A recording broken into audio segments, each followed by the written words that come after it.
ప్రభు యొక్క ఘనమైన నామాన్ని బట్టి ప్రతి ఒక్కరికి వందనాలు చెల్లిస్తూ ఉన్నాను. ఈ ఉదయకాలాన్ని నువ్వు అస్సలు భయపడవలసిన అవసరం లేదు. కీర్తనల గ్రంథము 27 అధ్యాయము 14 వచనం. యెహోవా కొరకు కనిపెట్టుకొని ఉండుము, ధైర్యం తెచ్చుకొని నీ హృదయం నిబ్బరముగా ఉంచుకొనుము. యెహోవా కొరకు కనిపెట్టుకొని ఉండుము. కనుక నీకు భయం కలిగినప్పుడు నువ్వు ఆయన మీద నువ్వు ఆనుకోవాలి. నువ్వు యెహోవా కొరకు కనిపెట్టుకొని ఉండాలి. ధైర్యం తెచ్చుకోవాలి. నీ హృదయం నిబ్బరంగా ఉంచుకోవాలి. దేవుని కొరకు కనిపెట్టుకొని ఉండాలి. పిల్లలు తమ తల్లిదండ్రులు ఎక్కడికైనా బయటికి వెళ్ళినప్పుడు వాళ్ళొచ్చేటంత వరకు ఎలా కనిపెట్టుకొని ఉంటారో, అలాగే నువ్వు కూడా దేవుని సముఖంలోని నువ్వలా కనిపెట్టుకొని ఉండాలి.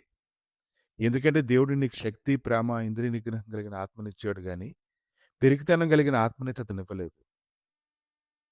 దేన్ని చూసి నువ్వు భయపడవలసిన లేదు. నువ్వు దిగులు పడాల్సిన అవసరం లేదు. నీతో కూడా నీ దేవుడే నీతో వస్తాడు. అతడు నిన్నెన్నడూ విడువడు, ఎడబాయడు కూడా. ఇంకా నువ్వు ఏ విషయాల్లో చింతపడుతూ ఉన్నావో ప్రతి విషయంలో ప్రార్థన చేస్తూ ఉండు, విజ్ఞాపన చేస్తూ ఉండు.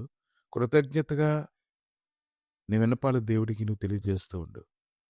అలాంటి సమయంలోని అప్పుడు నువ్వు అనుకున్నటువంటి భయాలు, ఆందోళనలు అలా జరిగిపోతుంది, కీడైపోతుందేమో అనుకునేటువంటి విషయాల్లోని దానికి మించినటువంటి దేవుని యొక్క జ్ఞానం నిన్ను ఆవరించినప్పుడు ఆయన సమాధానం చేత మీ హృదయాలకి, మీ తలంపులకి ఆయన ఇచ్చేటువంటి గొప్ప నెమ్మది కాపలాగా ఉంటుంది. నువ్వు నిజంగా ఆయన ప్రేమించినట్లయితే నువ్వు భయపడవు. ఆయన నిన్ను పరిపూర్ణమైనటువంటి ప్రేమతో ప్రేమిస్తున్నారు కాబట్టి ఆ భయమంతా తొలగిపోతుంది. అతను నిన్ను దండించాలని నిన్ను ప్రేమించట్లేదు. భయపడేవాడు ప్రేమయందు పరిపూర్ణం చేయబడినవాడు కాడు. కాబట్టి ఆయనైతే యోహాను సువార్త 14:27 వచనంలో ఆయన అన్నారు, శాంతి మీకు అనుగ్రహించి వెళ్ళుచున్నాను. నా శాంతిని మీకు అనుగ్రహించున్నాను. లోకమిచ్చినట్టుగా నేను మీకు అనుగ్రహించట్లేదు. మీ హృదయంలో కలవరపడనీయకుడి, గర్వనీయకుడి. ఇంకా ఆయన అన్నారు, నా యందు మీకు సమాధానం కలుగునట్లు ఈ మాటలు మీతో చెప్పుచున్నాను. లోకంలో మీకు శ్రమ కలుగును, అయినను ధైర్యం తెచ్చుకోండి. నేను లోకమును జయించున్నాను. కాబట్టి దేవుడు నీకు ఎంత ఇస్తున్నాడో దాంతో తృప్తిపడు. ఇంకా వ్యర్థమైనటువంటి వాటి మీద నువ్వు మనసు పెట్టుకోవద్దు.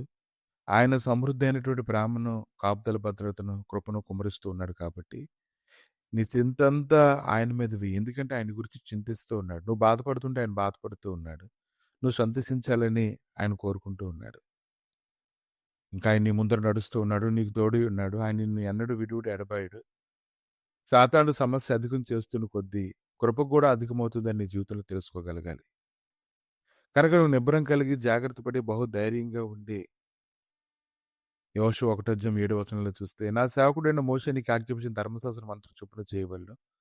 నువ్వు నడుచు ప్రతి మార్గమున చక్కగా ప్రవర్తించినట్లు నువ్వు దానిని కుడికి గాని, ఎడమకి గాని తొలగిపోకుండా లేఖనాలు ధ్యానించు. బాగా ధ్యానించు. భయపడుతూ ధ్యానించుకో. లోతుగా ధ్యానించు. నువ్వు అలా ధ్యానించడం మొదలు పెడుతూ ఉంటే, ప్రభు ఖచ్చితంగా నీ జీవితంలో గాఢంధకారంలో నువ్వు సంచరించినా ఆయనకి భయపడకుండా ఉంటావు. ఇంకా నీకు ఆయన తోడై ఉంటారు. ఆయన దుడ్డు కర్ర దండము నిన్ను ఆదరిస్తూ ఉంటది. అందుకు భక్తుడు అన్నాడు, కీర్తనల గ్రంథము 27 అధ్యాయము 4 వచనం, యెహోవా యొద్ద ఒక వరం అడిగితిని, దానిని వెతుకుచున్నాను. యెహోవా ప్రసన్నతను చూచుటకును, ఆయన ఆలయంలో ధ్యానించుటకును, నా జీవితకాలం అంతా నేను యెహోవా మందిరంలో నివసింపగోరుచున్నాను. దుప్పటి మీద వస్తువులన్నీ పెట్టి, దుప్పటి యొక్క చివర్ల 2 చేతులతో పట్టుకొని, ఒక్కసారిగాని దాన్ని దులిపితే వస్తువులన్నీ ఎలా చెల్లాచెదురుగా పడిపోతాయో, ఈరోజు నీ హృదయాన్ని ఆయన లేఖనాలతో నింపుకున్నప్పుడు, దాన్ని ఒక్కసారిగా నువ్వు కదిపినట్లయితే, నీ సమస్యలేని అలా చెల్లాచెదురుగా ఎక్కడికో ఒక దగ్గరికి తొలగిపోవలసిందే.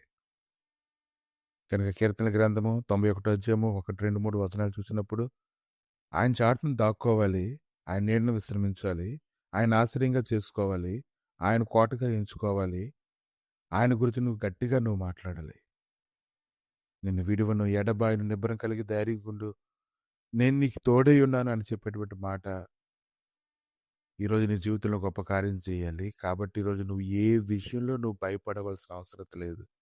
నీ భయాలన్నిట్లో కూడా ఖచ్చితంగా నీకు సహాయం దొరుకుతుంది. ఆయన కొరకు నువ్వు కనిపెట్టుకొని ఉండు. ఆమేన్. దేవా, ఈ సమయంలో నువ్వు అనుగ్రహించిన నీ గొప్ప మాట ద్వారా మేము సమస్తమును జయించున్నాం నాయన. నీ ధైర్యమే, దేవా, నీ నిబ్బరమే మా హృదయంలో నీ లేఖనాలు ధ్యానించినప్పుడు ఉంచుతున్నావు తండ్రి. నీ లేఖనాలు ధ్యానించడానికి నిన్ను గురించినటువంటి శ్రేష్టమైనటువంటి సాక్ష్యాలు వినడానికి కృప దయచేసి మయంతో నింపమని యేసుక్రీస్తు నామములు అడిగి వేడుకుంటున్నాము తండ్రి. ఆమేన్.